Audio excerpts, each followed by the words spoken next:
The apocalypse is coming, but I'm grilling pork belly on the terrace.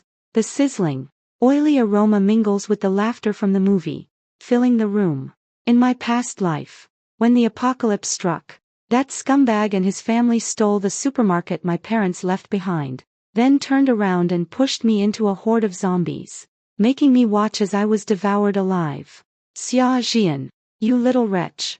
Hurry up and transfer this neighborhood supermarket to my son. If you don't agree, I'll have Jianhua go get the legally marry Li Miao Miao tomorrow, and then you'll be crying your heart out. Amid the noisy scolding in my ears, I suddenly opened my eyes, my chest heaving violently, and looked around at everything in disbelief. Familiar shelves lined the room, neatly stocked with snacks and daily necessities. Lu Xiulian stood by the cash register with her hands on her hips, spittle flying everywhere, while Zhang Jianhua beside her kept his head down, picking at the corner of his clothes, still looking as pathetic and hypocritical as ever. My heart clenched violently. I had been reborn, after struggling desperately for a month in the apocalypse, only to be devoured by zombies. I had somehow returned to the month before the apocalypse began.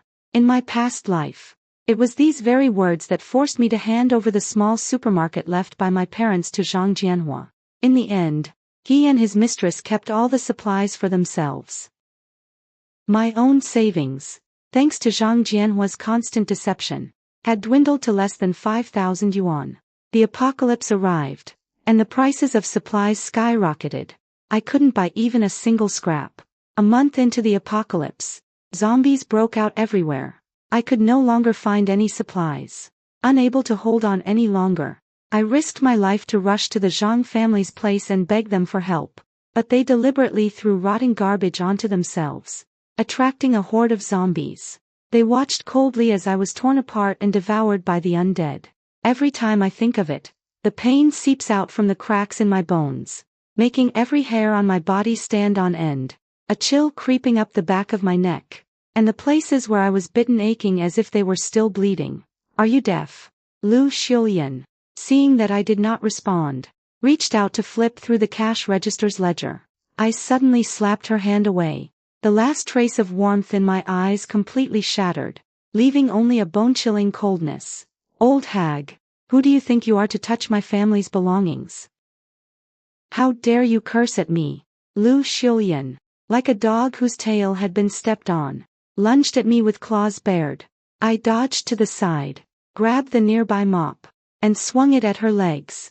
Get lost. Even if I smash or burn down my family's supermarket and house, it's none of your ungrateful lot's business. Jian, how could you become like this? Zhang Jianhua hypocritically came over to mediate. Shut up. I turned around and shoved the mop right into his mouth. Zhang Jianhua, I was truly blind in the past to waste 3 years on a spineless loser like you who lives off others. If you want to get married, then go ahead and do it, and stop being an eyesore here. I struck quickly and ruthlessly, the mother and son howling in pain as they were shoved and driven out of the supermarket amidst curses. Slamming the door shut with a bang, I grabbed sausages and bread from the shelves and stuffed them into my mouth.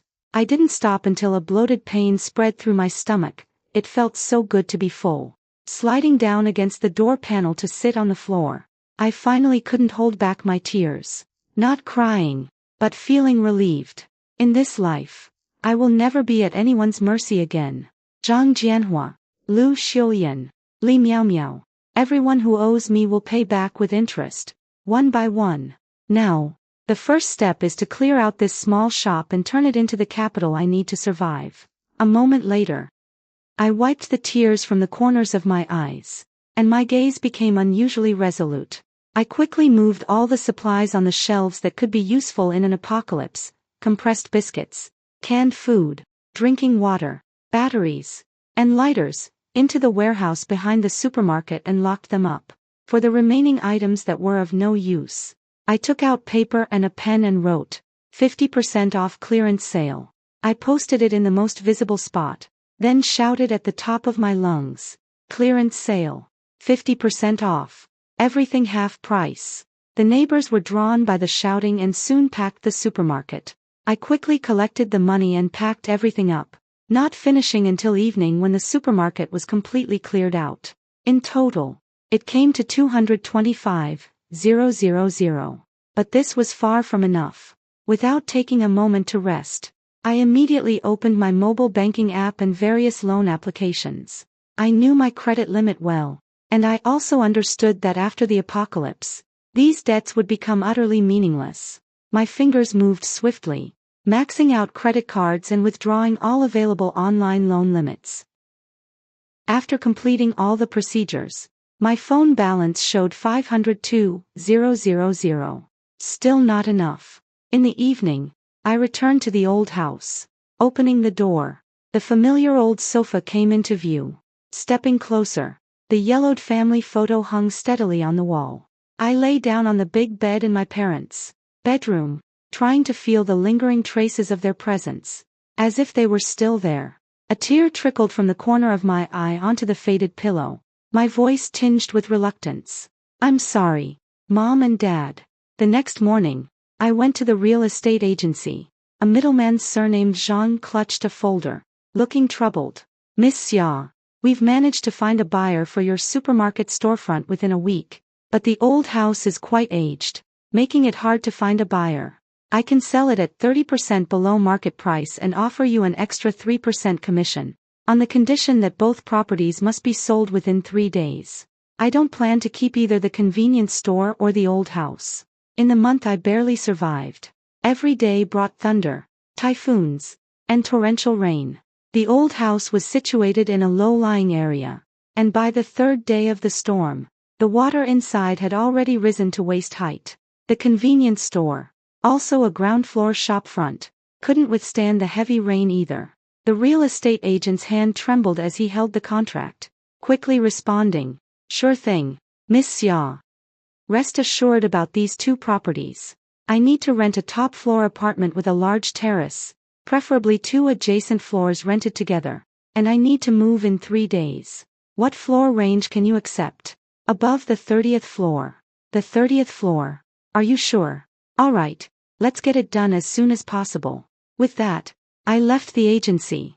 As soon as I stepped out, I heard the agent muttering under their breath, "This guy must be crazy. With such good conditions, he's still paying extra commission. You know, the 3% commission on these 2 properties is no less than 100,000. And he's selling the well-located low-rise unit to rent a high-rise penthouse that no one wants." I heard his disdainful words and let out a sneer. I took a taxi to a blacksmith's shop in the countryside and, when no one was around, discussed 3 different weapon designs with the owner. The owner frowned deeply. "Miss, what you're describing are all prohibited items." I didn't argue and simply raised the price. "Double the price. And I need the goods within a week." The boss was still a bit hesitant. "If by any chance we get caught, miss, it's still not going to work," I said firmly. "Triple the price." The boss looked like he was ready to take the risk. "All right, come pick it up in a week." I dare not stop for a moment. I am afraid. I am truly too afraid. Without a moment's rest, I went straight to the wholesale market and spent 200,000 yuan on 2 gasoline generators, 3 wind turbines, and 5 large-capacity freezers. The warehouse behind the supermarket was just big enough to hold these items, so I slipped all the purchased supplies inside when there were few people around. By the time I finished, the night was deep. I dragged my leaden legs to swipe open the door. The moment my fingertips touched the icy doorframe, my knees suddenly gave way, and I crashed uncontrollably onto the carpet. My vision went black, and my consciousness, like a light abruptly switched off, instantly plunged into darkness. I struggled to open my eyes, my wrist still throbbing with pain, but what made my scalp tingle even more was the golden square floating before me. Space binding successful. Initial area, 10 square meters. Could this be one of those miraculous pocket dimensions from fantasy novels? The boundaries of the pocket dimension are transparent barriers, and the floor is made of a material I've never seen before. Although the pocket dimension was not large, it would be a good place to hole up in when danger arises. I studied the space carefully once more and, finding nothing unusual, stepped out of it. When I opened my eyes again, the surroundings gradually shifted from the pure white space to the hotel. struggling to prop myself up. I collapsed onto the bed step by step. Early the next morning, I took a taxi to the warehouse. Now that I had the space, moving the supplies inside was the safest option. However, figuring out how to move things in was another problem. I entered the pocket dimension and asked the interface, how can I move things inside? Almost at the same time, the golden frame displayed. Think of the item in your mind and silently say the word store. I used a freezer to conduct an experiment in the space. I pictured the freezer and whispered, store. In an instant, the freezer disappeared, and I entered the space. The freezer was indeed intact inside the space. However, I noticed that entering the space this time felt a bit strange. But what exactly was it? I couldn't quite put my finger on it. I continued to send the 2 gasoline generators into the space as well. This space is only 10 square meters, and I estimate that I can fit a freezer and 2 generators inside. The rest will have to wait until the agent finds a suitable house before moving them over. I went inside the space to take a look. I had clearly estimated that the space could only hold this much. So why is there still extra room now? Check the specifications of the generator and the freezer again. Indeed, a large freezer takes up 4 square meters, while the 2 generators each take up 3 square meters. Now there's about 3 square meters of extra space. Could it be? The space area has increased. I am very excited inside. But what is the opportunity for the increase in area? Looking at the 3 large items brought in before me, and then at the expanded space. 3 items, 3 square meters. I pondered to myself, and a wild idea immediately flashed into my mind. System, does the space area increase by 1 square meter every time I put an item in? That's right. But you only have one last chance to increase the space area. I left the space and first went to the used car market, spending $12,000 to buy a van. Now that the space area can be expanded, of course, I should stock up as much as possible. I went to various bookstores and spent 20,000 yuan buying all the thumbtacks. Back in the car, I opened every box of thumbtacks, and they scattered across the back seat. I had no idea how many there were. But I tossed them all into the space at once. Inside the space, white mist surged instantly. The area, which could originally only hold 10 square meters of supplies, expanded wildly. The numbers on the golden interface soared. 10 SQM, 3, 000 SQM, 100, 000 SQM, finally settling steadily at 100, 000 square meters. Excessive expansion detected. Remaining expandable area, 358, 000 SQM. Initiate value conversion. Select the unit area value of stored items as the benchmark. I stared at the pile of thumbtacks in the space, and the system automatically marked the baseline. Original thumbtacks occupy 1 square meter, valued at 20,000 yuan. This one. Confirm the conversion. A sharp ding notification sound rang out from my phone. Trembling, I opened the banking app, and the number in the balance column instantly made me hold my breath. 160, 000 yuan. A full 7,160,000,000. I gripped my burning phone, staring at the massive fortune in my account, unable to suppress a smile that broke into laughter, yet also unable to hold back my sobs. This time, I won't just survive, I'll thrive and live a life of splendor. I left the space, got into my car, and drove to the real estate agency. My voice was calm. The house is no longer for sale. Not for sale. I just listed it yesterday, and today you're backing out. Are you messing with me? I already arranged for a buyer to view it tomorrow. If you breach the contract, what about my commission? Oh, a buyer? I glanced at the blank client registration form on his desk. From the time I listed it yesterday until now, you haven't even called me once. Did the buyer just fall from the sky? I contacted them online. They're coming tomorrow. He argued stubbornly, his neck stiff. If you go back on your word like this, who would dare to deal with you in the future? Is that so? I was about to speak when Li Shui, sitting at the desk next to me, let out a soft cough. She is an agent from the same company. She happened to be there yesterday when I listed the property. And at the time, she even reminded me, the commission can be negotiated further. No need to rush into a decision. I was in a hurry back then and didn't get a chance to say much to her. Mr. Zhang, don't be like this. Li Shui adjusted her glasses and said frankly, Miss Xia, actually Mr. Zhang didn't have a client appointment today at all. He just told me. This deal is a sure win, wait until she gets anxious. Then push the price down. Mr. Zhang's face instantly turned the color of pig liver. He glared at Li Shui and said, Why are you butting in? It's just the facts. Li Shui pulled out her work log. This is today's client registration. Indeed, no one has inquired about your house. Mr. Zhang was left speechless, clenching his fists tightly. Looking at Li Shui's candid demeanor, I made up my mind. The balance in my account was still burning a hole in my pocket. Rather than bother with someone like him, it was better to focus on the real business. Since there are no clients, I really won't sell the house after all. I turned to Li Shui, a flicker of surprise in her eyes. But I want to buy a house, 2 connected penthouses with a terrace. The bigger the better. No budget limit. Can you have the contract ready by 3 p.m. tomorrow? Li Shui's eyes lit up, and she nodded immediately. Yes. I have 2 penthouses in the same complex.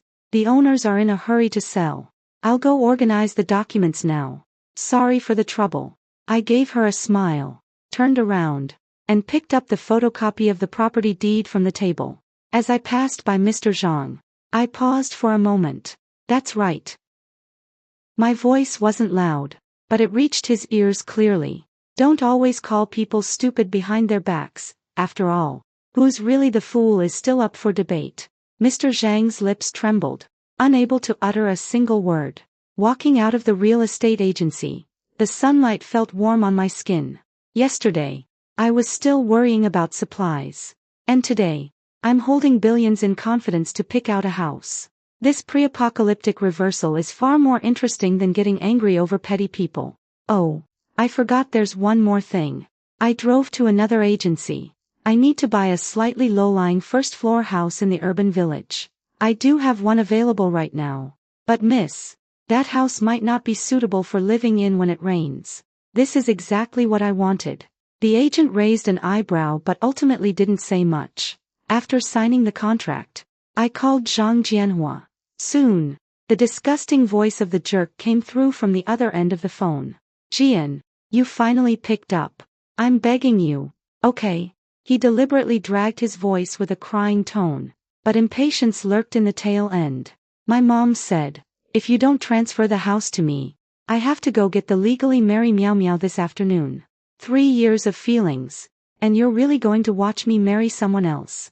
Before I could respond, Lu Xiulian's sharp wail exploded from the receiver. Xia Jian, you jinx. My son wasted 3 years on you. And you're still stingy with a crappy house. Bring the property deed over right now. The baby in Meow Meow's belly is the Zhang family's golden treasure. And that shabby house of yours will be just perfect for their wedding. The house is an old one in the old town. Very dilapidated. I deliberately lowered my voice. With a sobbing tone. What's wrong with a dilapidated house? It's better than sleeping on the streets tonight. Lu Xiulian spat fiercely. Send the address quickly. Don't try any tricks. After hanging up the phone, I let out a cold laugh. Their rented house expires today, and they're scrambling to find a place to stay. Perfect timing. Here's a big gift. The sun is scorching hot enough to fry an egg. I picked a hot pot restaurant, took my time eating, and only headed out with the fake property deed once the outdoor temperature had cooled down a bit. When I arrived at the address, Zhang Jianhua, Lu Xiulian, and Li Miao Miao had already been baking under the sun for nearly 2 hours. Lu Xiulian's floral shirt was soaked through and could be wrung out. Li Miao Miao's makeup had smudged into panda eyes, and she pointed at the peeling, dilapidated house in front of them, shrieking, Zhang Jianhua, is this the house she gave us? How can anyone live in such a wreck? Lu Xiulian also exploded. When she saw me approaching, she pointed at her own nose and cursed. Fine, you bitch. Are you deliberately fobbing us off with this shabby house? I think you just don't want to give it to us. Zhang Jianhua also darkened his face. Xia Jian, what do you mean by this? Can this broken house even be lived in? I was just about to defend myself.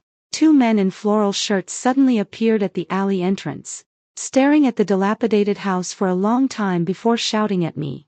Hey, sis, is this house for sale? Our boss has his eye on this land. 1 million in cash. Zhang Jianhua and the other two froze instantly. 1 million. Lu Xiulian's eyes widened like brass bells, all her previous disdain vanishing as she shoved me aside. This house is ours. And it's not for sale. What makes it yours? The man raised his voice. Zhang Jianhua grew anxious and suddenly shoved me. Get out of here. Stop causing trouble. This house is ours. Li Miao Miao also let out a sneer and linked her arm through his. Some people just occupy the toilet without using it. Now it's too late for regrets. I spoke without confidence. This house. You have to give me 300,000. The property deed is still with me. If you don't, this million is mine. Lu Xiulian has always despised me like this. Get out of the way. Hand over the property deed now. Fine. I'm taking the property deed with me. Don't even think about getting this house. I made a move to leave. They immediately became anxious. Zhang Jianhua called out. Jian, wait a moment. Let me discuss this with them. After about 5 minutes, Li Miao Miao said with heartache. At most 150,000. I can't take out any more. I grievously reddened my eyes and said, for old times' sake, 150,000 it is. Li Miao Miao transferred 150,000 to me via WeChat scan. I looked at the money that had arrived, pinched the corner of my clothes, and turned around sobbing. 150,000 is a bit low. But the most important thing is that once the house is sold to them, they'll have no money left. The Zhang family had a resettlement house 7 or 8 years ago and got over 800,000 in compensation, I know that. But given the Zhang family's extravagant nature, after all these years, I've calculated they probably only have around 100,000 to 200,000 left. I just want to see what they'll stock up on when the apocalypse comes. Just as I stepped out of the alley, I heard the 3 people behind me excitedly arguing, saying this house was a treasure, worth 1 million. Selling it for 5 million or 10 million was no big deal. Lu Xiulian's laughter was piercingly sharp. A mocking smile curled at the corner of my mouth. As I turned the corner, the 2 buyers were already waiting, handing over 10 red bills. The men's eyes gleamed with greed. Sister, you're straightforward. Next time you need something, come to us again. All right. I waved my hand, turned around, and drove toward the furniture market. The scorching sunlight streamed through the car window, while photos of the new property glowed on my phone. The rundown house I bought for 100,000 yuan. I'll just gift it to them as their end-of-the-world Seaview mansion. Stepping into the furniture market, the air-conditioned chill mingled with the scent of leather. I said to the sales assistant, I need 2 sets of large furniture. One set must be sturdy and durable, able to withstand rough use. The other set should be comfortable, with no budget limit. The salesperson's eyes lit up and led me to the solid wood section. For a sturdy option, choose this black walnut wardrobe. It features a full mortise tenon structure, with reinforced stainless steel hinges. Longtime customers have used it for 5 years without any loosening. I knocked on the cabinet surface, listening to the dull echo. Solid enough. This is the one. For a comfortable option, I need something smooth to the touch. That has to be this light luxury soft panel model. The salesperson opened the cabinet door. The edges are wrapped in top-layer cowhide. The hardware has silent damping. The opening and closing are completely quiet, and the feel is smooth. I touched the soft panel. Alright, I'll take 1 set of this too. In the bed frame section, the sales assistant patted the hardwood bed frame. This bed is sturdy, with reinforced pine legs and a solid wood plank frame. Even 4 or 5 adults jumping on it won't cause any issues. I pressed down on the bed board, and it didn't budge. Sturdy enough. For a comfortable model, it should be softer, allowing you to relax when lying down. This latex soft padded bed is the most suitable. The salesperson lifted the mattress. 20 centimeters thick imported latex. Excellent elasticity. The cowhide soft padded headboard feels especially comfortable to lean on. Customers all say once you lie down, you won't want to get up. I sat on it to try it out. Soft but not saggy. Not bad. I'll take this one. In the sofa area, the salesperson pointed to a genuine leather corner sofa. For a durable option, choose this one, Italian cowhide leather. A hardwood base. And armrests with storage. It's scratch resistant and wear resistant. I sat down and gave it a shake. It was indeed sturdy. As long as it's durable, I'll take this one. For a comfortable option, I want something I can curl up and lie down on. This chaise lounge sofa is simply perfect. I then looked at a few more small pieces of furniture. It wasn't until evening that I finally made my selections. Seeing me buy so many pieces of furniture all at once, the salesperson couldn't help but remark, "All this furniture you've bought is enough to purchase a large apartment in the city center. You have to spend what needs to be spent." I scanned the code and paid the full amount, making a point to emphasize. Deliver the sturdy set to the penthouse duplex tomorrow and install it on the spot. The comfortable set. After unpacking, place it in the corner of the living room without assembly. Double the shipping and installation fees. And everything must arrive before 5 p.m. tomorrow. As I walked out of the furniture store, the evening breeze carried a warm gust. Glancing at the balance on my phone, it had barely changed. The confidence of billions was enough to max out both safety and comfort. Durable items go inside the house, while comfortable ones go in the space. If the house falls, the space becomes the last safe haven. Li Shui sends a message on the phone. The railing on the rooftop terrace has been reinforced. Rest assured. Tonight I sleep in the old house. Before the morning mist had fully dissipated, I was already clutching a list and standing at the entrance of the hardware store. 20 solar panels. 20 meters of reinforced nylon rope. Must bear a load of 500 pounds. Also, 10 chainsaws and axes. 20 rolls of thick wire. 1,000 nails. The shopkeeper crouched behind the shelves, rummaging through the goods. "What are you planning to do?" I took the coil of rope and tested its hardness. "I'm planning to start a small pig farm. I'm not sure if these materials are enough. That probably won't cut it. You'll need at least 3 times as much. There's a pig farm back in my hometown." I was pressed for time and worried the boss might notice something off. So I said, "Boss, I'm young and inexperienced. Could you help me figure out what I need? Also, do you know where I can buy bamboo?" "You've come to the right person. There's a bamboo grove right behind my house. I need 150 pieces. The hardware store owner was startled by the quantity I needed. 150 pieces. 100 will do. "Miss, do you know how much 150 bamboo poles amount to?" "I do. Just get them ready. Money is not an issue." The boss caught my intention and nodded. "All right, I'll give them to you at the market price of 15 yuan each. Leave an address, and I'll have them delivered after cutting them this afternoon." I left the warehouse address. Having agreed, I turned and entered the next-door grocery store, where the shopkeeper was stacking candles into a small mountain. "Wrap up all the smokeless candles." I pointed at the glass jar. 50 brass lighters. 100 boxes of waterproof matches, the most wind-resistant kind. Her hand paused as she counted the candles. "A lot of people have been buying these days. Have you heard about the power outage too?" I smiled without responding, then glanced over the shelves. 40 high-power flashlights, with 100 extra packs of batteries. 200 rolls each of plastic wrap and aluminum foil. The thicker the better. 100 portable gas stoves. And 1,000 gas canisters. The stainless steel thermoses on the shelf glinted in the sunlight as I called out the numbers. 30 of the 2-liter or larger ones, with insulation lasting at least 24 hours. At checkout, the shopping cart was piled so high it blocked my view. The owner and his wife helped load everything into the car with smiles, packing the trunk and back seats so tightly there wasn't a gap left. "Going camping, miss?" The grocery store owner dusted off her hands. I started the car. "Pretty much. Better to be fully prepared and feel at ease." I turned the car into an alley.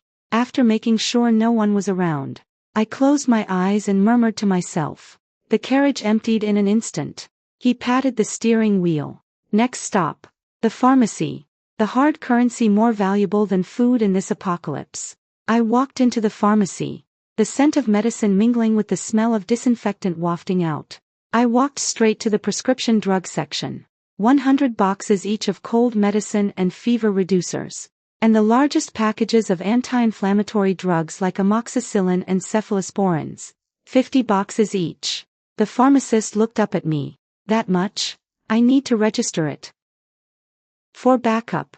There are many people at home.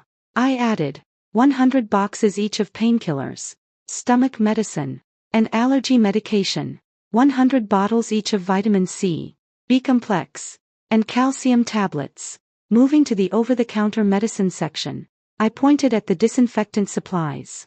Bottles each of alcohol spray and 84 disinfectant. 100 tubes of disinfectant gel.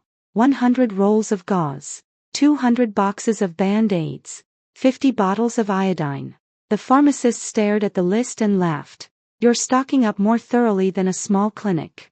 I paid and watched the cardboard boxes being loaded into the car, feeling mostly at ease. Getting sick in the apocalypse is a death sentence, and these medicines are the foundation of survival. Just like in the morning, I turned into the alley and stored all the medicine in my space. The afternoon vegetable market was bustling with noise, and I headed straight for the vegetable stall. 3 tons of cabbage. 500 kilograms of each type of dehydrated vegetable. I pointed at the bundles of vegetables. 500 kilograms each of potatoes and onions. The boss was stunned, his mouth wide open. Do you run a restaurant? Almost every time I go to a store, I hear this question. I curled my lips and continued lying without a hint of a blush or a racing heart. I'm buying them for a charity delivery to remote mountain villages. I walked over to the fruit stand. 500 kilograms each of apples and pears, cold-resistant varieties. Moving further in, there was a fresh meat stall, and I said bluntly, 1,000 kilograms each of pork, beef, and lamb, all cuts prepared, directly bagged, 5 kilograms per bag, plus an extra 500 for packaging fees. The meat stall owner saw a big order coming in and was overjoyed. Sure thing. He went to the seafood shop and ordered all the fish, shrimp, and shellfish. When I passed by the agricultural supply store, I turned in 100 bags each of pig feed, sheep feed, and cattle feed, all in pellet form. The owner helped me load them into the car. Buying all this to start farming? I nodded. Now that I have enough space, raising some livestock feels reassuring. I've already placed an order for a batch of live chickens, pigs, and sheep at the farm for tomorrow. By the time I slowly made my way back, the vegetable and fruit shop, as well as the butcher shop, had everything ready and helped me load it all into the car. 3 o'clock in the afternoon. Li Shui took me through the property transfer procedures. It was a duplex, not a large single-story flat. But it's fine. I don't have to go through the trouble of connecting the 2 apartments myself. The 2 floors together total 400 square meters. The terrace alone is over 100 square meters. It's good. I can grow vegetables, use some leaves to feed the animals, and use the animal manure as compost for the vegetables. The only thing I'm worried about now is personal safety. After signing the contract, I went straight to the security door section of the building materials store. Boss, I need to install a security door, preferably one at the level of a bank vault, anti-pry, anti-cut, and able to withstand forced entry. The boss raised an eyebrow. This level is enough to keep out thieves, but it's unnecessary for home use. It's not to guard against thieves. I clenched my fingers, my voice tight. It's to guard against my ex-boyfriend, a scumbag who keeps harassing me. He once smashed my door, and I'm afraid he'll do something reckless. His face immediately darkened, and he patted me on the shoulder. Don't worry, ma'am. I'll install this door to the highest standard for you. I'll have the factory rush it tonight. The lock cylinder will be military grade, and the door frame will have 3 reinforced ribs. I guarantee even a bomb couldn't blow it open. I still need to install razor wire. So, I'll have a 3000-volt high-voltage electric fence around the main gate, with a mobile phone alarm system, plus razor wire. 2. 5 meters high and impenetrable. I'll install surveillance cameras too, with a backup battery for power outages. That scumbag won't even get close without getting zapped, won't even touch the doorstep. I'll pay half up front. I handed over the deposit. It must be installed within 2 days. Rest assured, we're on it, and we'll make sure to weld you an ironclad fortress. I was in the house that afternoon, watching the various tradesmen install the furniture. The next day was the same. It wasn't until the afternoon of the 3rd day of installation that the razor wire was fully set up. I paid the remaining deposit to the boss. Now the task is food and daily necessities. I pushed the cart, sweeping through the shelves. Self-service hot pot, self-heating rice, 1,000 boxes. Chips, chocolate, beef jerky, every flavor is thrown into the cart. The rest of the snacks are also packed to the brim. I picked out a few types of sanitary pads I usually use and bought several large boxes. Toilet paper was also purchased by the case. At the checkout, the cashier teased me. Stocking up for the winter. Are you? Pretty much. Same as before. After stowing all the goods into my space, I headed to the clothing store. At the store, I directly stated my sizes. 300 sets each of underwear. All cotton. 100 sets each of outerwear. Durable style. 30 pieces each of windbreakers and down jackets. Must be windproof and waterproof. 500 pairs of socks. Half thin and half thick. The boss quickly packed the items. Are these for the whole family? The last stop was a gas station and an agricultural machinery store. 1,000 liters each of gasoline and diesel. Stored in sealed barrels. I watched as the lids of the barrels were tightened. 2 diesel generators are needed, with sufficient spare parts and engine oil. I added another 200 boxes of charcoal and 10 tons of coal. The boss helped me secure the oil barrels on the roof of the car. Miss, are you heading to a remote place? I started the engine. Yeah, it's a long way, so I need to stock up on fuel. After these few days of shopping, the space was packed full. I lay on the chaise lounge placed in the space, carefully listing the things I still needed to buy. I still lacked essential water and some miscellaneous items. I called the Purified Water Company and ordered 100 barrels of water. I also bought 50 large water storage tanks online, each capable of holding 10 tons of water. When the apocalypse comes, I'll just fill them up. I bought dozens of power strips, each tens of meters long, online. Salt boxes, various hot pot bases and seasonings. Also 500 bags of rice and flour. I don't know if the space is suitable for growing vegetables. If it is, I could stay in the space for the rest of my life. I asked the space, what are the temperature and humidity inside the space? Temperature, 25 degrees Celsius. Humidity, 50%. This is quite suitable for planting. I ordered dozens more bags of seeds for radishes, tomatoes, cucumbers, greens, and other varieties. 100 bags of black soil, 100 bags of nutrient-rich soil, and some fertilizer. I lay down for a while longer, then began organizing the supplies. By the time I left the space again, it was already early morning. I went to the 4S car dealership and paid in full for 2 Mercedes-Benz G-Wagons. I don't know why. My heart told me I would definitely need them in the future. Afterward, I went to the flower market and bought lilies, various types of roses, and rambling roses. In the post-apocalyptic world with no internet, a phone is just a brick.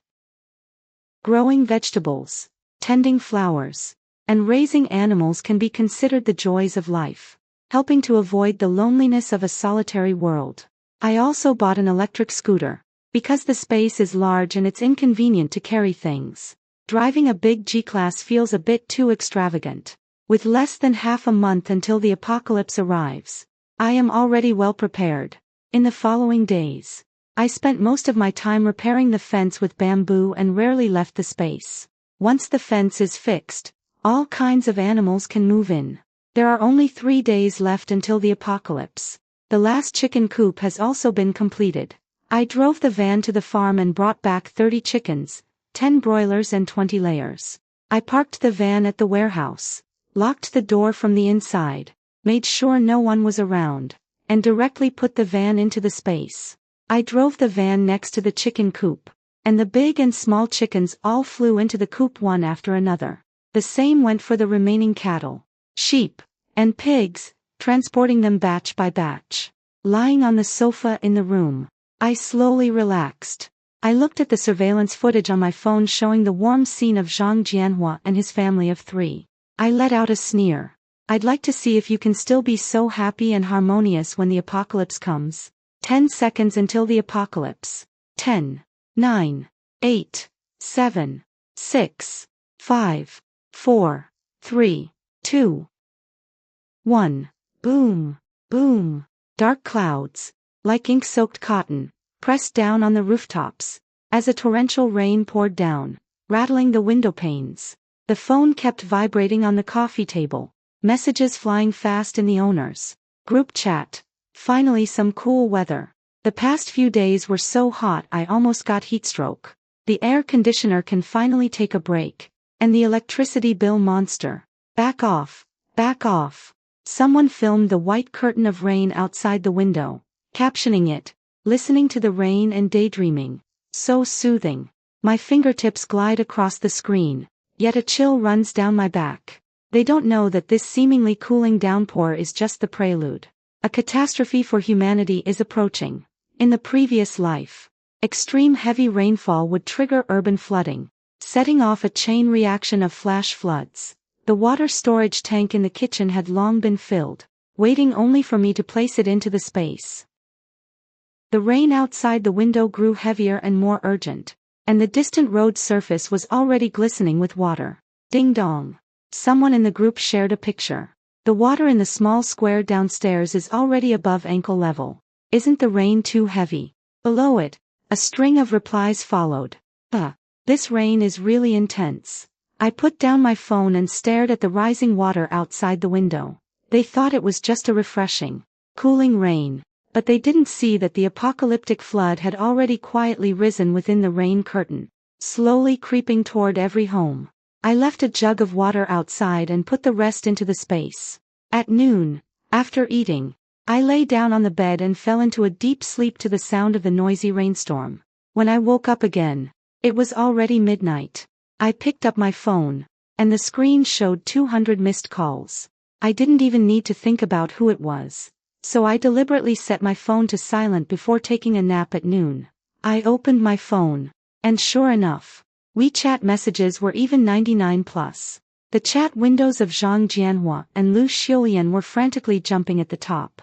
Zhang Jianhua, Xia Jian, where the hell are you? Reply immediately. The house is flooded. The bed is floating. Zhang Jianhua, my mom is terrified. Meow Meow's bag is soaked too. What do you mean by this? This crappy first floor is nothing but a puddle. Lu Xiulian, Xia Jian, you bitch. Are you doing this to us on purpose? This broken house leaks like a sieve. The water's up to our waists. What's your game? Li Meow Meow.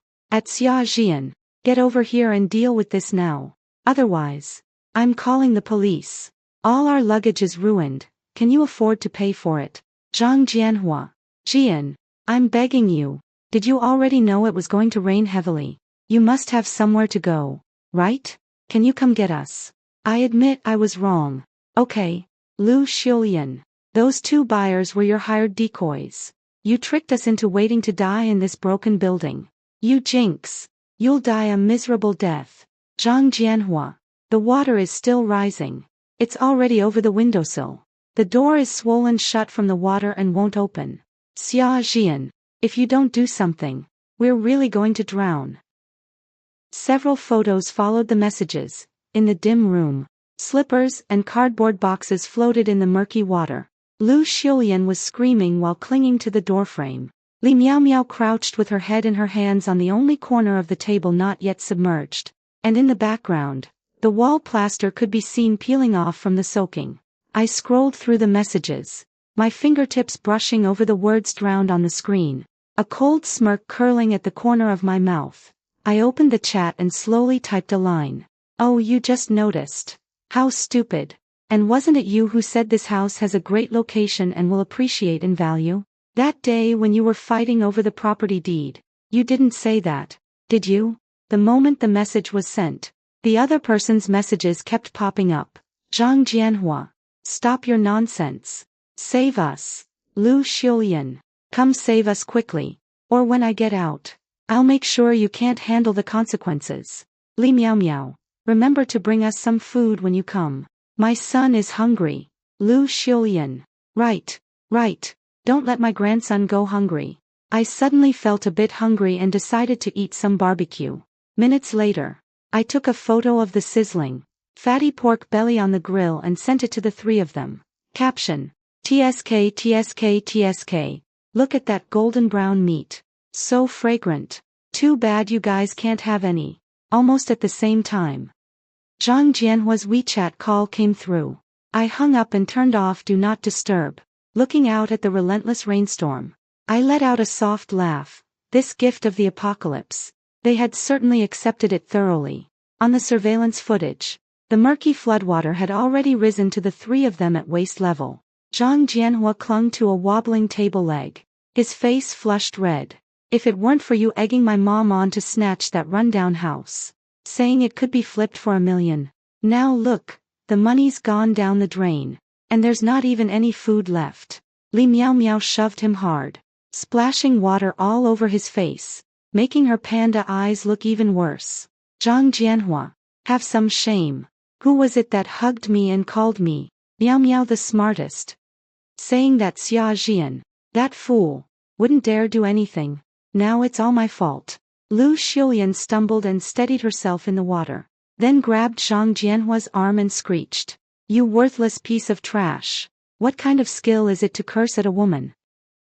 If you hadn't set your sights on this vixen and refused to marry Xia Jian, who was easy to control, would we be stuck here? Mom, why are you blaming me too? Zhang Jianhua winced in pain. You were the one who said she could bear sons and told me to hurry up and legally marry her. Now it's my fault. I told you to get the marriage certificate, not to sink all your money into it. Lu Xiulian raised her hand and, from somewhere, pulled out a soft, soaked steamed bun and threw it over. Look at the fine wife you found. Now there's not even a bite to eat. What's in her bag besides cosmetics? Can you eat that? Li Miao Miao immediately exploded, lunging forward to tear at Lu Xiulian's hair. You old hag. Who are you calling a homewrecker? If it weren't for your greed over that crappy house, would we have ended up like this? Your son is a useless coward, blaming women for his own incompetence. The three of them wrestled in waist-deep water, splashing water mixed with falling plaster from the walls, turning the scene into a chaotic mess. Zhang Jianhua was caught in the middle, protecting the phone at his waist while shouting, Stop fighting. If you keep this up, the house will collapse. I picked up a piece of eggplant fritter with my chopsticks, watching the dog-eat-dog farce on the monitor, and laughed even harder. The rainstorm outside was still pounding against the glass, while the curses, splashing water, and sounds of scuffling from the surveillance feed mixed together, becoming the most appetizing background noise for my apocalyptic dinner. Keep arguing. I took another bite of the roasted mushrooms and said softly, better yet, just argue until this shabby house collapses, so I don't have to look at it anymore.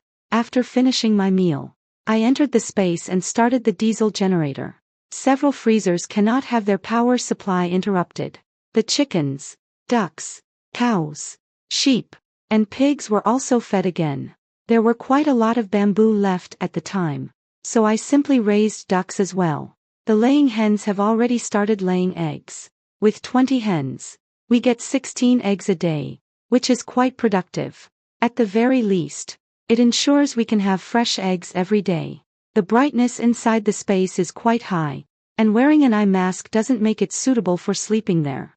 At night, I usually sleep indoors. The next morning, I was woken up by the noise downstairs. I quickly washed up, while the rain outside was still pouring down like broken beads, plunging the entire area into darkness. I opened the surveillance footage.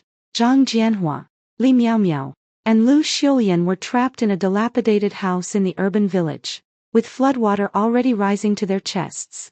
Zhang Jianhua swung a broken basin, scooping water outwards. The clanging sound bounced off the moldy walls, and the splashing murky water mixed with his curses. Fuck, can't scoop it all. There's no end to it. Li Miaomiao trembled, clutching her phone. The screen filled with red exclamation marks. She shouted help out the window, but the alley only echoed with the sound of splashing water. Occasionally, a resident waded through, either muttering from a distance, "You brought this on yourself." The woman next door even yelled through the wall, "So noisy, weren't you usually so tough?" I sneered contemptuously. It seemed that even in the urban village, they hadn't shaken off their nasty habit of being arrogant toward everyone. I faintly heard the sounds coming from downstairs. I held a large umbrella and stood by the balcony, looking down at the ground floor.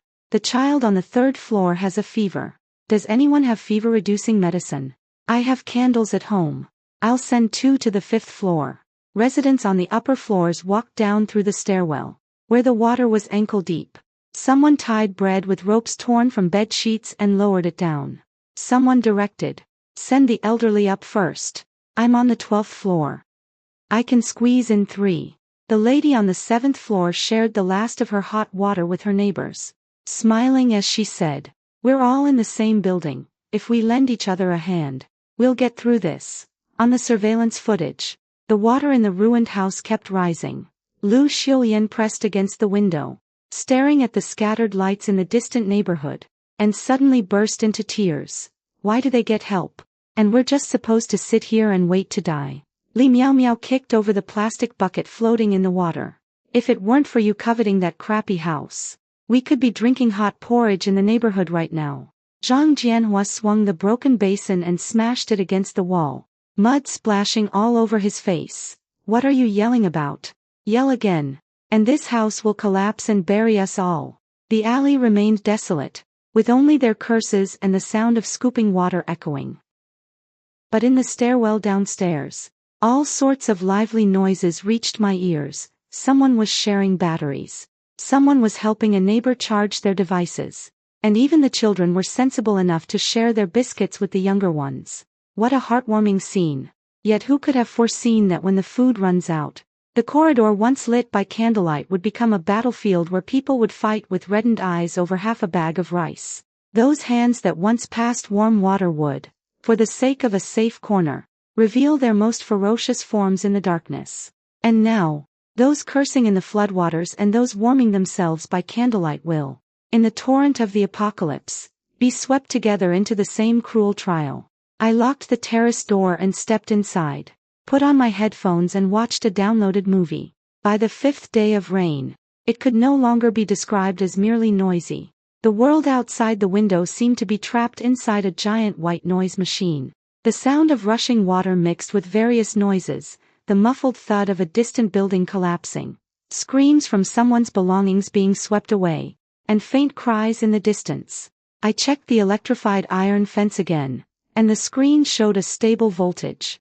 So I felt relieved and returned to the living room. The phone signal was intermittent, and the messages in the group chat had stopped 3 hours ago. Someone posted a video of the neighborhood flooded up to the 2nd floor, followed by a flood of desperate messages like "Need a boat and anyone have extra water?" I swiped through the screen without saying a word, then turned around and pulled half a chilled watermelon out of the storage space. The cold, sweet juice drips down the corner of my mouth. The louder the rain outside the window, the more at ease I feel gnawing on it, woken up in the middle of the night by the sound of arguing in the hallway. At first, it was a hushed quarrel, then it escalated into a furious, no-holds-barred shouting match. "Where's the bread you hid yesterday? My son is about to faint from hunger. These past few days, I've figured out the households in the entire building." That voice just now was from Mrs. Zhang on the 3rd floor. Sharp as nails scraping against glass. "Why should I give it to you? This is all my family has left." It was the well-dressed man with glasses from the 5th floor, his tone now filled with hostility. Then came the sharp sound of something breaking, followed by a muffled groan, and suddenly the world fell silent. I pressed my ear to the door and listened for a while, but heard no more sounds. Pulling back a corner of the curtain, by the faint emergency light outside, I vaguely saw a dark figure crouching at the corner of the hallway. I closed the curtain and made myself a cup of hot milk, knowing full well in my heart, this was only the beginning. On the surveillance footage, the scumbag's family was having a worse time than I had imagined. The low-lying house they were in had long been flooded up to the roof. The three of them huddled on top of the only wardrobe that hadn't floated away, shivering and soaked through. Li Miao Miao's belly was already showing, her face pale. She dry-heaved while Lu Xiuyan clutched a wooden plank, cursing incessantly. That little bitch deserves to die a miserable death. I called Zhang Jianhua on WeChat. The call connected. I stood on the balcony, smiled at the screen, took a freshly fried steak from the space, deliberately held it up to the camera, shook it, took a bite, then let it drop into the water. Xia Jian, I'm going to kill you. Oh, really? I hung up the phone, watching them make ugly spectacles of themselves in their extreme rage. I turned off the surveillance and went to the space to add feed to my piglets. They were far more pleasant to look at than this family. On the morning of the 7th day, I habitually opened the surveillance feed, and my stomach suddenly dropped. On top of the wardrobe, Li Miao Miao had already lost all signs of life. Her eyes wide open staring at the ceiling. The gruesome wound on her abdomen cut right across her swollen belly, taking with it the unborn child, leaving nothing but a bloody mess. Zhang Jianhua and Lu Xiuyan, their backs to the camera, crouched on a floating wooden plank, tearing at something with sharp stones. Their mouths and hands were smeared with dark red slime, and scattered around the edges of the plank were bits of flesh and blood-stained bones. In her previous life, she had flaunted her pregnant belly in front of me, calling it the bargaining chip to keep a man's heart. Back then, the smugness on her face and her shallow expectations for the future were still vivid. But now, those two lives had become the food for the people closest to her. I stared at her wide-open eyes on the screen. There was no malice in them, only a dead, hollow blankness, as if even in death she couldn't understand whether she had died from a natural disaster or from the fangs of those around her. Hungry, starving, this little bitch finally has some use. His mother muttered indistinctly, stuffing a piece of meat into her mouth. The sound of her chewing could faintly be heard through the surveillance feed. Zhang Jianhua said nothing, mechanically cutting the meat. His eyes were as empty as two stagnant pools, and only when the meat reached his lips did a beastly greed emerge. I haven't been able to eat a single bite of food all day today. On the 10th day, the rain stopped. I was jolted awake by the silence outside the window. The moment I slid open the balcony door, a strong stench of decay rushed in. The sky was a murky, earthy yellow. On the streets where the floodwaters had receded, thick layers of mud had accumulated, mixed with all kinds of trash and animal carcasses. A non-human roar came from afar. Not a cry or a scream, but a blood-tinged growl like a broken bellows. I immediately closed the window and activated the highest level of defense mode. The vault door let out a click as it locked, and the electric fence on the bars began to crackle. I knew the zombie outbreak had begun. I looked down through the gap in the window. In the open space, a man in pajamas was staggering around. His legs were twisted at an unnatural angle, and a dark red slime hung from the corner of his mouth. When he spotted another woman trying to flee, he immediately lunged at her. Zombie, I muttered under my breath, my heart barely stirring. It had come half a month earlier than in my past life. The surveillance footage became the final show.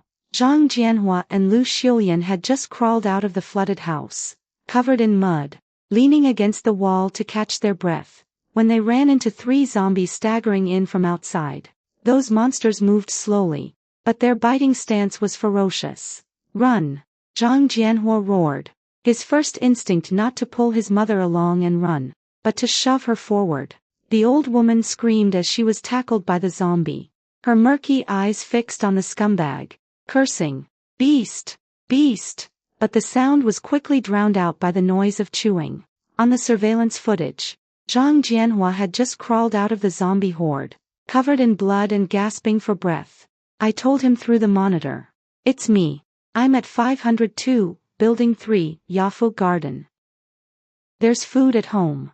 Half an hour later, a weak dragging sound came from the fire door in the stairwell. Zhang Jianhua, leaning against the wall, shuffled to the door. His eyes sunken and lips cracked. He had clearly been hungry for too long, and crawling over from the low-lying area had already drained his strength. I opened the fire door from the computer and let him in. I opened the door, the pre-warmed chainsaw in my hand gleaming with a cold light. Zhang Jianhua's weak voice came through. Anan, I knew you wouldn't abandon me, right? Before he could react, I stepped out, turned sideways, and swung down, cleanly sawing off his right leg. He screamed in agony as he fell to the ground, and I swung back to saw off his left arm. Amid the crisp crack of breaking bones, his eyes widened in terror, drained of any strength to struggle. I picked up his severed limb without hesitation and tossed it out the window. The smell of blood quickly drew a swarm of zombies. Zhang Jianhua suddenly roared like a madman. Ah, Xia Jian, I want you dead. I laughed and kicked his face. What's the rush? I'm sending you to hell right now. I grabbed Zhang Jianhua by the collar and dragged him to the railing of the stairwell. His legs and arms were broken, and he writhed on the ground like a maggot, letting out hoarse whimpers from his throat. Outside the window, the zombies were drawn by the severed limbs, snarling around the platform beneath the railing. Take a good look, this is what you owe me. I pressed down on the back of his neck, forcing him to look down at the monsters with their gaping, bloodthirsty jaws.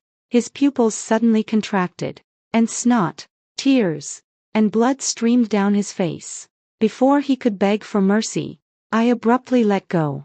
He screamed as he tumbled over the railing, his wailing cut short mid-fall, followed by the dull thud of bones hitting the ground and the tearing sounds of zombies swarming in. The familiar sounds of chewing and bones crunching drifted up the stairwell, like a dull knife slowly slicing open the memories of my past life. It was the same roar, the same pain. I lay in a pool of blood, watching helplessly as zombies devoured me, while he stood not far away, coldly watching me take my last breath. I leaned against the cold wall, listening as the sounds downstairs gradually faded. In Zhang Jianhua's final screams, there was still a roar directed at the neighbors. She has food, come and grab it. Soon, the sound of neighbors slamming against the fire door echoed through the hallway, each muffled thud striking the door, but it remained utterly still. They had tried before, but it was all in vain. What they didn't know was that I had long since replaced the fire door with the same material as the main door. I ran my hand over the handle of the chainsaw, the warmth in my palm dispelling the last trace of chill. The debts from my past life were finally settled in the most satisfying way. I turned around and locked the door, listening to the noise outside growing closer. A cold smirk curling at the corner of my mouth. The real show was just beginning. I returned inside, expressionlessly deleting all the surveillance footage, as if I were merely erasing a boring advertisement. Seeing the blood splattered all over me from when the chainsaw severed his arm, I frowned and decided to take a bath to wash away the bad luck. As I entered the space wrapped in a towel, I caught my little piglet grunting for food. I smiled and tossed a handful of feed. Don't worry, there's plenty to eat. The excitement in the neighborhood quickly escalated. More and more zombies appeared, starting with sporadic growls that soon turned into a chorus of roars. I stood by the window and observed with binoculars for 2 days, noticing that these early-stage zombies moved slowly. Some people, driven by hunger, ventured out to search for supplies and naturally ended up in direct conflict with the zombies.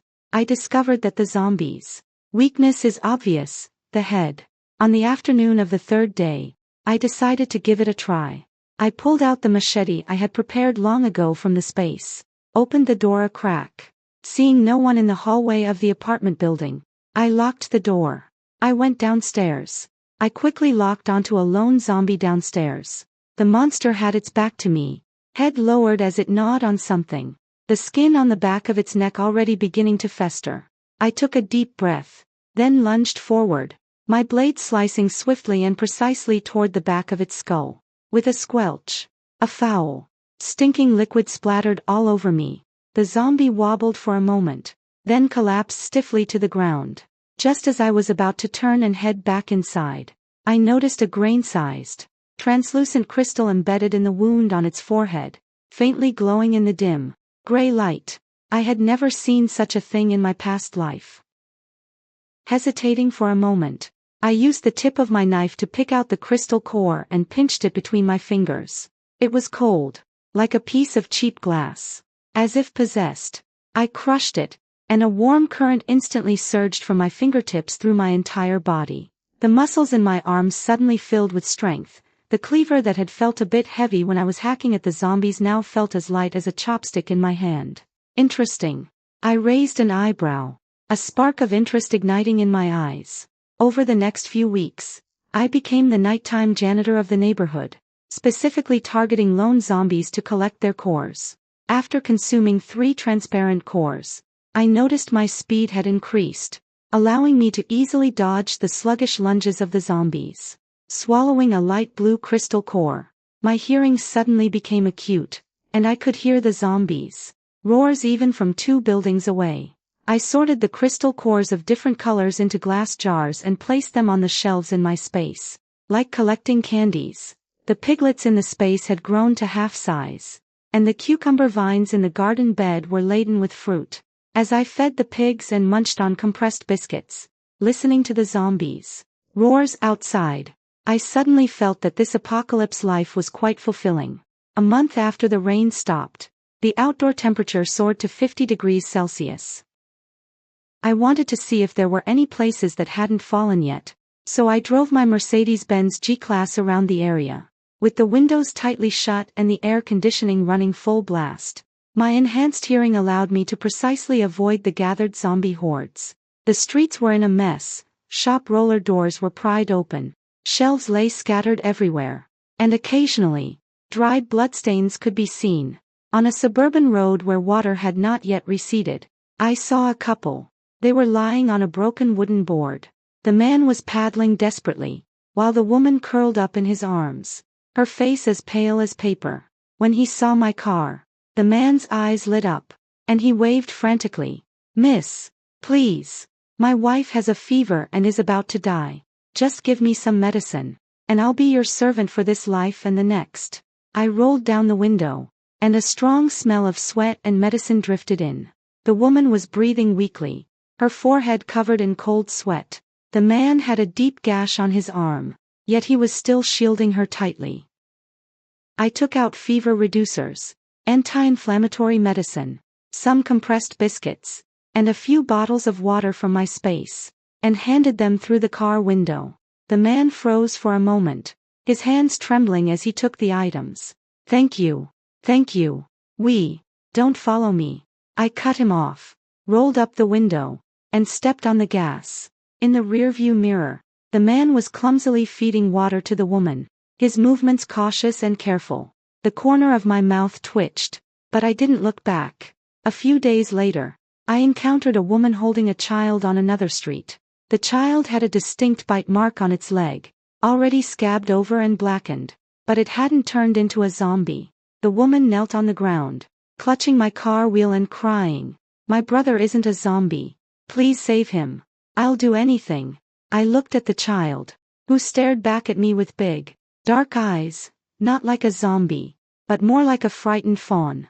"It seems antibodies have already appeared." I took out iodine, bandages, and a large bag of compressed biscuits from the space and threw them to her. "Find a safe place to hide. Don't trust anyone."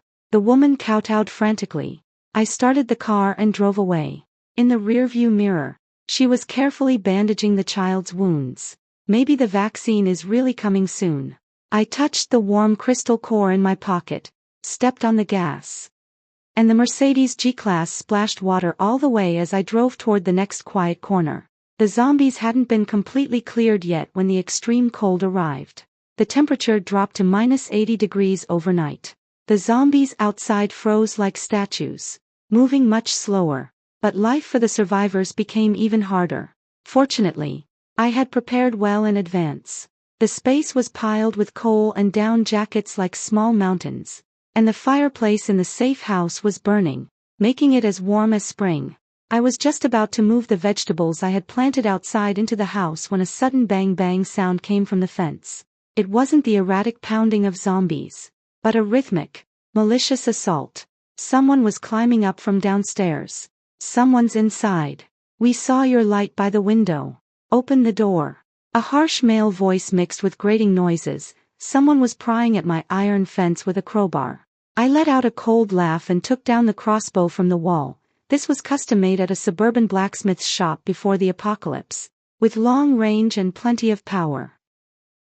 I had thought back then it might come in handy against zombies, but now it's just right for dealing with these clueless fools.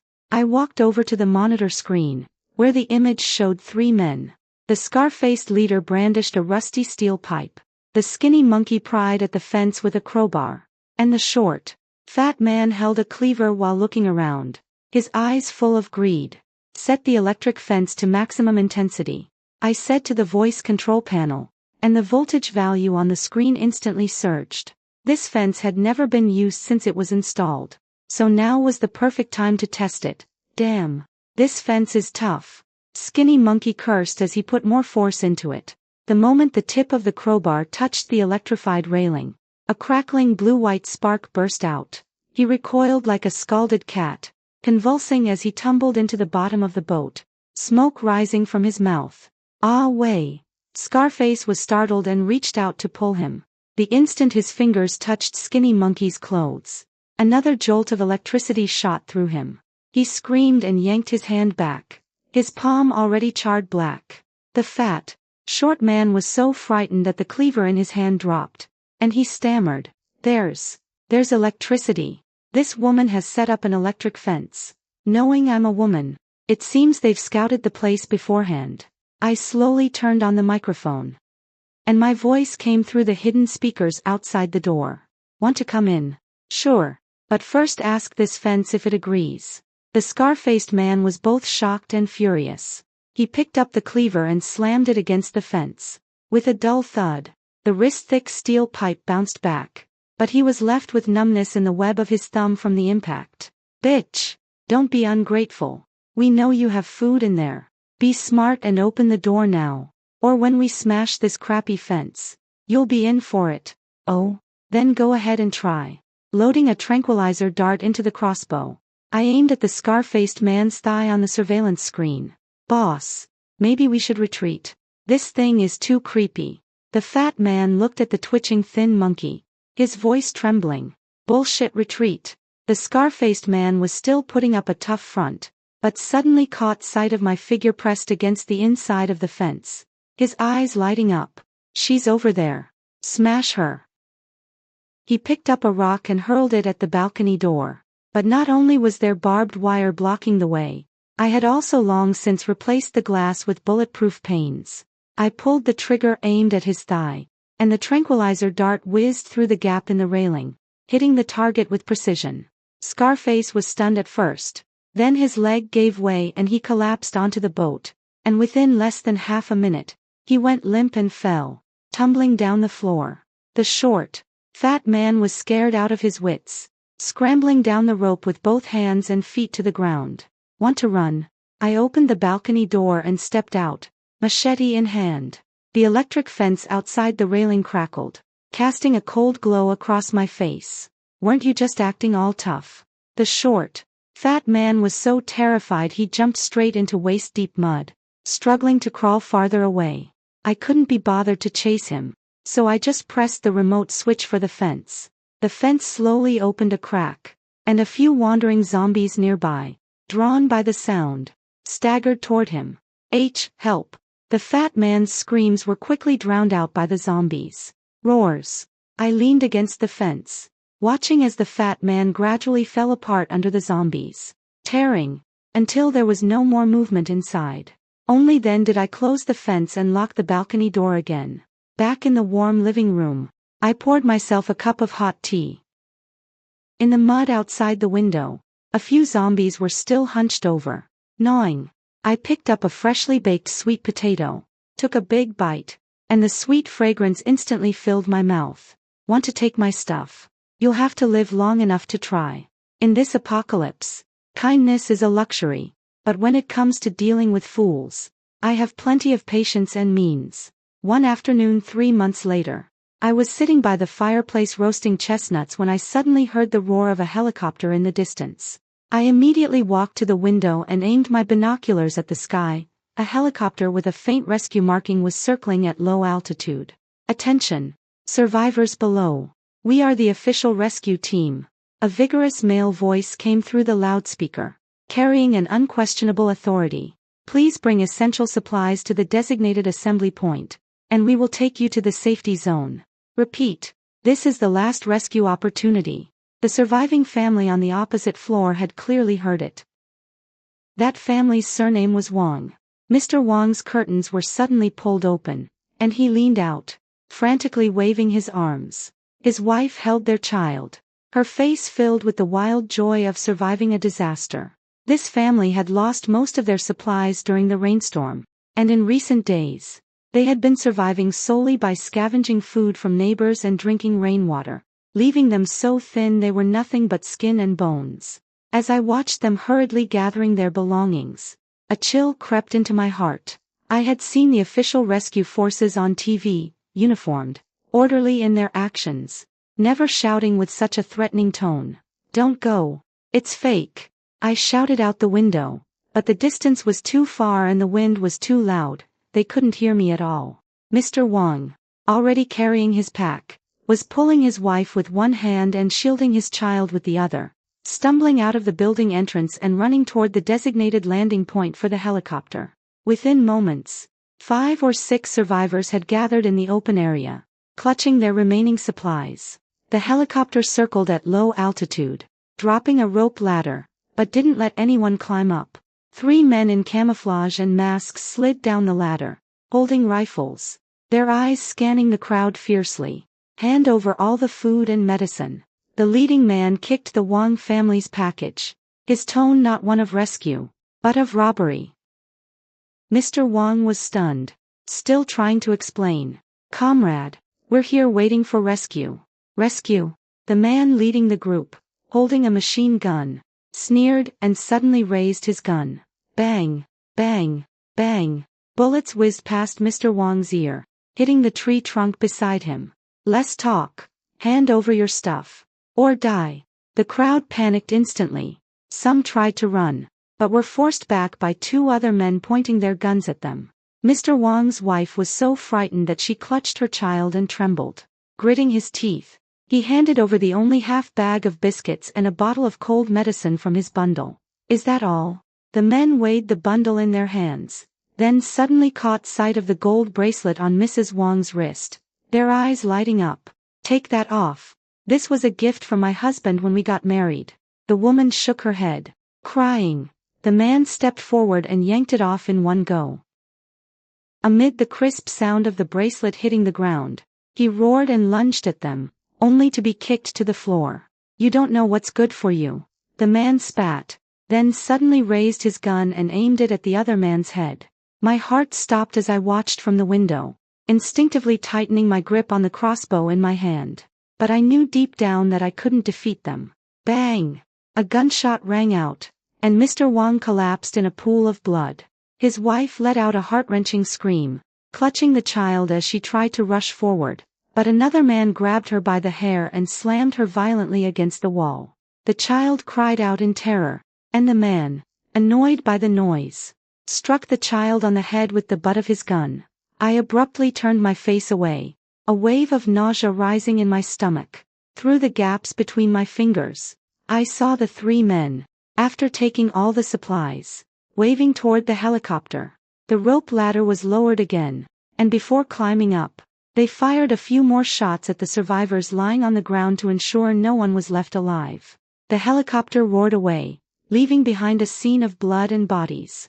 A cold wind swept across the open ground, carrying the smell of blood through my window. I put down the binoculars, walked into the space, and looked at the carefree piglets eating their feed. Suddenly, my throat tightened. This is the apocalypse. Beyond the threat of zombies, there are also demons wearing human skin. They understand how to wield hope better than zombies, and they are also crueler than zombies. I touched the custom crossbow, carefully inspecting the bowstring. I didn't shoot earlier, not because I was heartless, but because I knew that once I exposed myself, I would only become the next target. But I remembered the helicopter's serial number, and I also remembered the stains on those camouflage uniforms. One day, these debts will be collected. The chestnut in the fireplace burst open with a pop, its aroma filling the air. I peeled one and popped it into my mouth, but couldn't taste any sweetness. The wind outside grew stronger, as if wailing for the lost hopes. Because of this massacre, there were almost no residents left in the neighborhood. My days passed fairly peacefully, staying at home during the day, killing zombies at night. I spend most of my time in the space. The pigs, cows, and sheep grow quickly. I even used a few newly harvested eggs along with flour to bake a cake. Occasionally, when I pull back the curtains, I can see heavy snowflakes drifting outside, with the occasional frozen zombie lying in the snow. Once, through my telescope, I saw two survivors fighting over half a bag of moldy bread. In the end, one was pushed into a horde of zombies, while the other ran off clutching the bread. I averted my gaze, poured myself a cup of hot cocoa, and watched the chicks in my space pecking at rice. It was so peaceful it didn't feel like the apocalypse. 5 years passed in this leisurely way, just like that. I've experienced quite a few extreme weather events over these 5 years. Storms, extreme cold, extreme heat, earthquakes, and so on. Fortunately, my little nest held up. Rumble, rumble.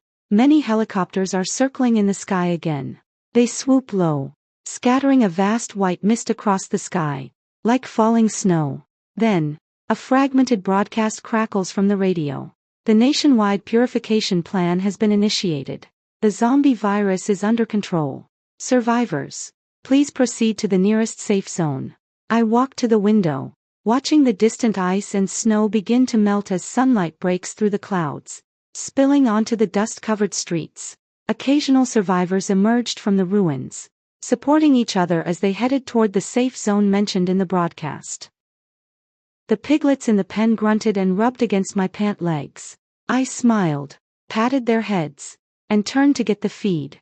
The outside world was beginning to rebuild, but here I still had a barn full of livestock waiting to be fed.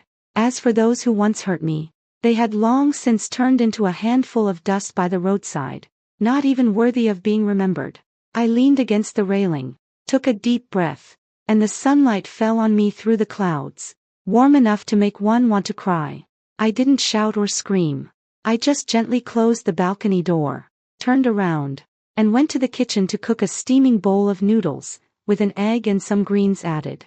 It was the meal I most wanted to savor after my rebirth. In this life, I have conquered the apocalypse, overcome betrayal, and above all, reclaimed my own life. As for the future, I'll take it slow.